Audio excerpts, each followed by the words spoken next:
Nykynuorison lempitanssia ovat disco, jytä ja beat-tanssit, mitkä tuottavat erikoisesti vaikeuksia aikuisille, johtuen tästä liikkeestä. Tässä täytyy päästä oikeaan disco-fiilinkiin, että tämä onnistuu. Polvet siis menevät eteenpäin, lantio menee taakse ja suoraksi, kädet lyövät alaspäin, ja hieman eteen, hartiat liikkuu ja pää liikkuu. Tämä on siis tärkein perusliike diskotanssissa. Seuraava on vasen jalka sivulle, 1, oikea yhteen 2, oikea jalka sivulle 3, 4. 1, 2, 3, 4. Nostamme reilusti polvia ja nostamme jalkoja. Siis 1, 2, 3, 4, 1, 2, 3. Lisäämme tähän kanta-askeleen.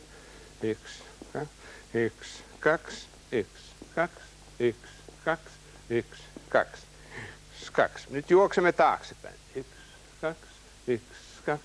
Käännämme varpaat hieman ulospäin. Ja seuraava liike on sitten vasen jalka päälle ristiin. 1, oikea jalka suoraan taakse, vasen jalka sivulle, oikea päälle ristiin. Siis 1, 2, 3, 4, alas, taakse, sivulle, ristiin. 1, 2, 3, 4, 1, 2, 3. Ja sitten vasen jalka yhteen, oikea jalka sivulle ja nostamme lantio. Oikea yhteen, vasen sivulle ja nostamme lantio. 1, 2, 3, 4. Nyt tämän voimme tehdä myöskin näin päin. Ja kun osaamme nämä liikkeet, tarvitsemme vaan diskomusaa.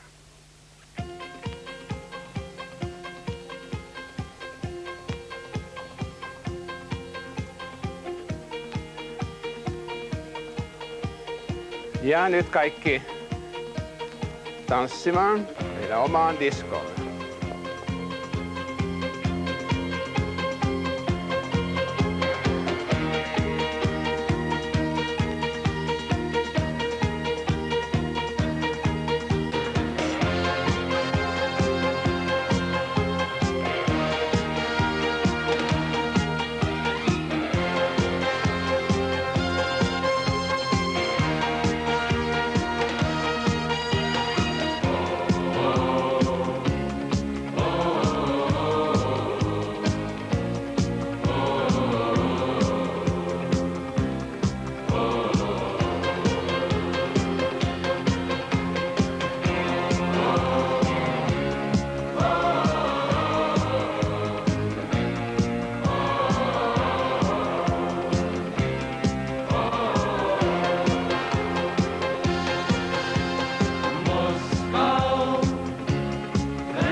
Geheimnisvoll, zu mir aus großer